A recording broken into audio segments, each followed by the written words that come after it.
প্রিয় বন্ধুরা, আজকে আমি একটি রুই মাছের পিস অনিয়ন তৈরি করতেছি বিয়ে বাড়ির মতো।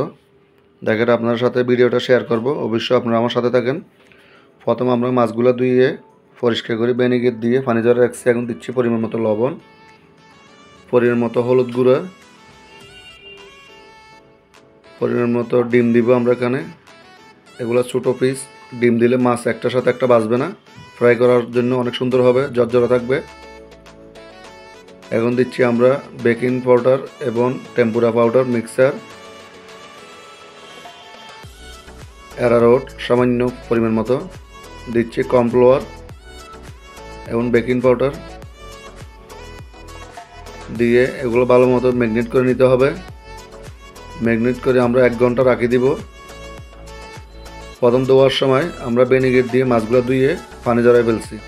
অবশ্যই আপনারা এটা মাছ ধোয়ার পরে পানি ঝরা রাখবেন। এখন আমাদের মাছগুলা তেলটা গরম হয়ে যাচ্ছে, এক এক করে মাছগুলো আমরা তেলে ফ্রাই করতেছি। ডিম, বেকিং পাউডার, টেম্পুরা পাউডার দিলে মাছ একটার সাথে একটা বাজবে না, ঝরঝরা হবে। অবশ্যই আপনারা মাথায় রাখবেন। দেখেন মাশাআল্লাহ কত সুন্দর কালার। এখন ক্যাপসিকাম, পেঁয়াজ, টমেটো কাটে নিচ্ছি। মাছগুলো প্রায় রেডি। এগুলো দিয়ে আমরা ক্যাপসিকাম, পেঁয়াজগুলো নিচে দিচ্ছি, উপরে মাছগুলো দিলাম।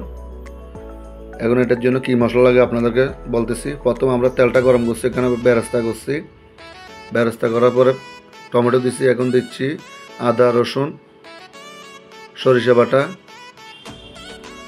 একটু পরিমাণ মতো বাদাম বাটা, একটু পোস্তা বাটা, চিকেন জিরা পাউডার, মাছ মির্চা করে নিছি। দিচ্ছি পরিমাণ মতো একটু ধনিয়া গুঁড়া, লাল মরিচের গুঁড়া, লবণ পরিমাণ মতো, দিচ্ছি টক আলু বকরা।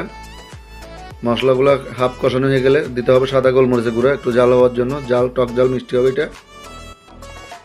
মশলাগুলো কষানো হচ্ছে, দেখেন গ্রেভি হয়ে গেছে। এখন আমাদের এখানে দিব টমেটোর সস। কালারটা সুন্দর হবে, টমেটোর সস দিলে খাইতে একটু ভালো লাগবে। এখানে দিচ্ছি আমরা টমেটো, ডোবাল্লা করে কাঁচামরিচ দিয়ে আমাদের কষানো মশলাগুলো দিয়ে দিচ্ছি। মশলা এখন রান্না হয়ে যাচ্ছে। দেখেন পরিমাণ মতো দিতে হবে কর্নফ্লাওয়ার। কর্নফ্লাওয়ার দিলে এটা সুন্দর একটু লাস লাস হবে। দিতেছি বেরেস্তা উপরে। এটা বিয়ে বাড়ির ফিশ চিলি রুই মাছ দিয়ে আপনারা অবশ্যই ঘরে তৈরি করতে পারবেন। যদি ভালো লাগে আমার ভিডিওটা একটু লাইক, শেয়ার, কমেন্ট করবেন। সবাইকে দেখার সুযোগ করে দিবেন। আপনাদের সাথে নতুন নতুন রেসিপি নিয়ে আসবো আমি রান্নার জন্য।